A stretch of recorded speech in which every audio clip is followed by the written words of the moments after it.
Hey, Shania, thank you so much for including your work. I was reading your writing, and I would just want to reinforce something you said here. Okay, so let's go through the writing. I'm still making some adjustments. I want to show mom picking up the iPad with another thing showing how frustrated she is before she gets her idea. I agree with that. I don't necessarily agree with picking up the iPad.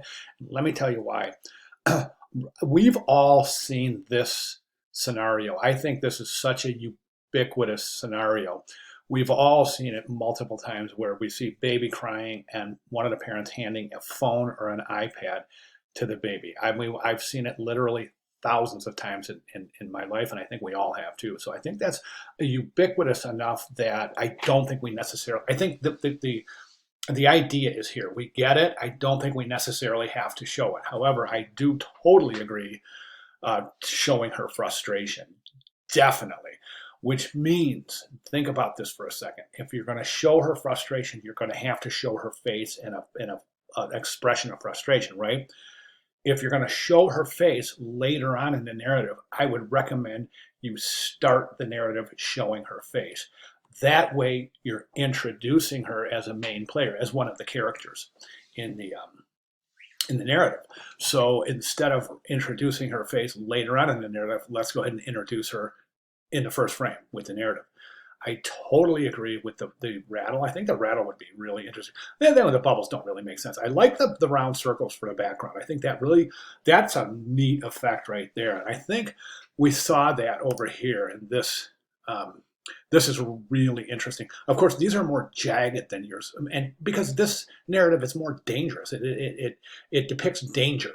So we're showing these jagged lines. I thought that was a really great decision by this designer. And plus, it kind of isolates, but it allows the frames to have an open relationship with the picture plane itself, the overall composition. But it's separate. It has a little degree of separation within that composition. If that makes sense. It's really a neat technique, and I think you've employed it quite effectively here. Love the backgrounds. I agree the rattles would be great, and I also agree you'll have to introduce the rattle in the first frame, and then also leave the rattle here in the last frame somewhere. Okay, so mama's holding baby, baby's crying, baby's frustrated, mama's frustrated, right? So she puts baby down. Baby's still frustrated. She hands baby iPad. Baby's okay for a second, but throws it. iPad lands on the ground, and she picks up the iPad. Now, right here, this is a jump right here because the hanger just came out of nowhere. So it would be best to, I don't know how you can introduce the hanger or how you can transition this to really make this a clear step.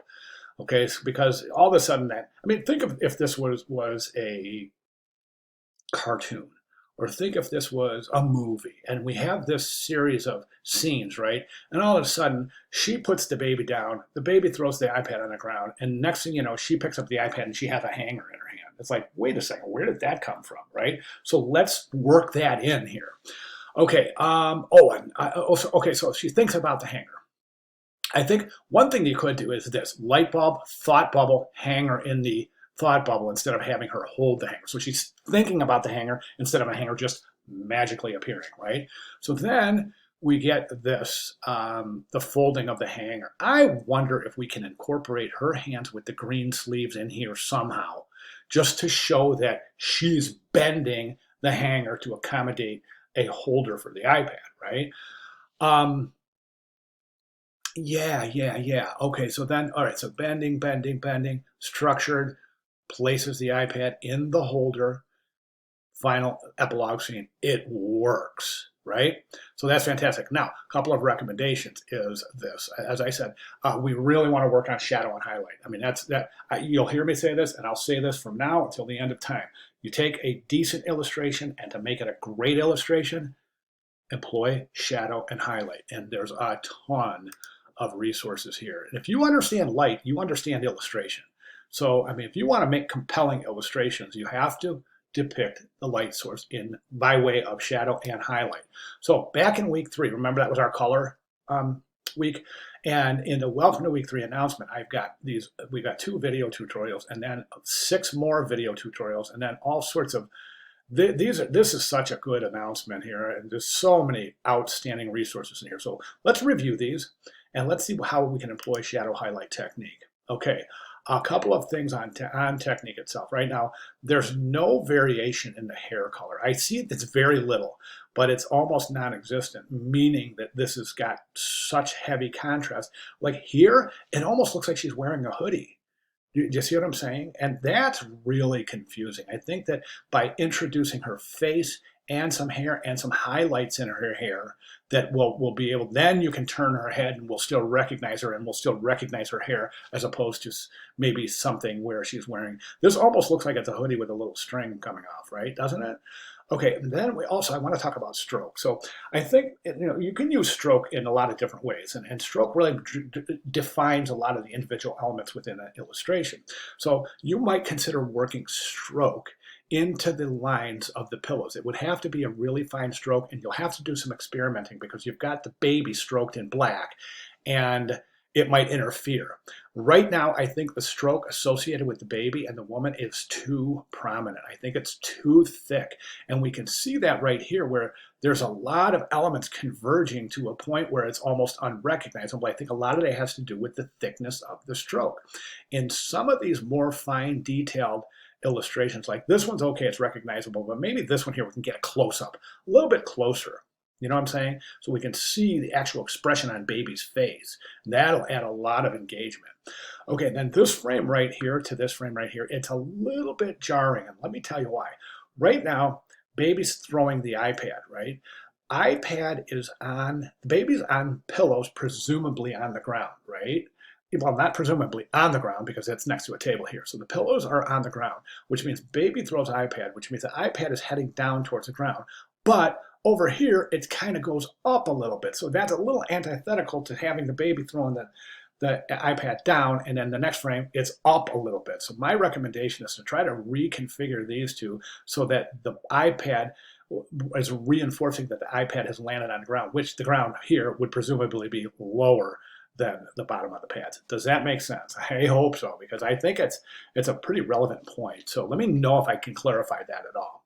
Okay, now we get here, and as I said, yeah, we got to work those hands in there. And then just watch your stroke on baby. I think that black outline stroke is just a little bit too prominent. Maybe reduce that stroke size a little bit.